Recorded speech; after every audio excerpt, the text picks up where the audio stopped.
Hong Kong's leader Carrie Lam has acknowledged that the record turnout in local elections won by pro-democracy candidates highlighted dissatisfaction with her administration. But the territory's chief executive used her media appearance to appeal for an end to violent protests, failing to offer any major concessions to the protesters.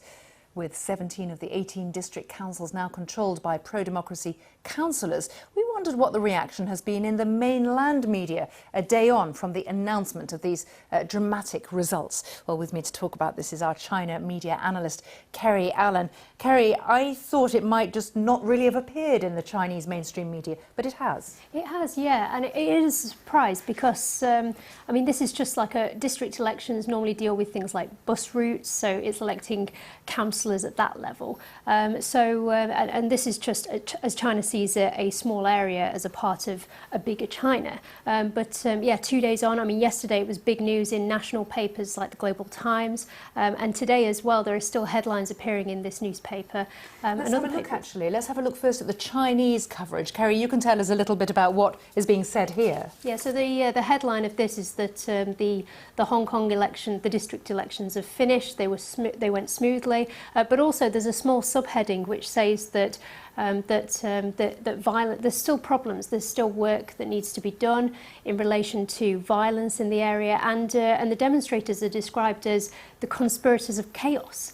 And let's look at the English language version of this paper today, which is not talking about the conspirators of chaos. No, this is, I mean, it's known as being a much more liberal version of the newspaper. There are different editorial teams, but instead it's got on the front cover the pro-establishment candidates who are all bowing, basically apologising to China and saying that they didn't do enough.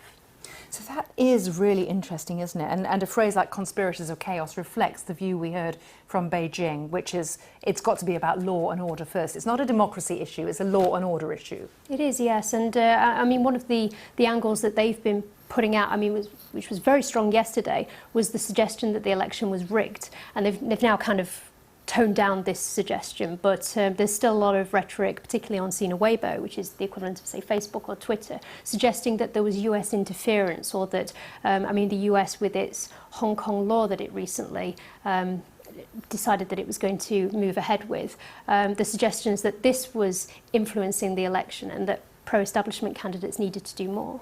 And just a brief thought about the way it's been covered in the Hong Kong media. Obviously, the story, the huge story, after months of protests. What's really taken your eye, struck you? Well, one of the things we have to bear in mind with Hong Kong is that it has a very different media environment to mainland China. So there's freedom of press, there's independent media, but there's also pro-establishment media. But it has become more apparent that, I mean, basically, independent media now struggle to operate within Hong Kong because advertisers don't want to risk losing their mainland market. So a lot of the papers, like pro-establishment papers, are still very dominant, and they're suggesting there's headlines along the lines of that it was unfair. This was one of the lines yesterday, that the election was unfair and frustrating as well. Yeah, you've still got papers like South China Morning Post, independent papers, which are saying that it's a victory for people who are pro-democracy. But it does always matter to think about, say, the business environment, because papers need funding as well. Kerry, thank you very much for coming into the studio.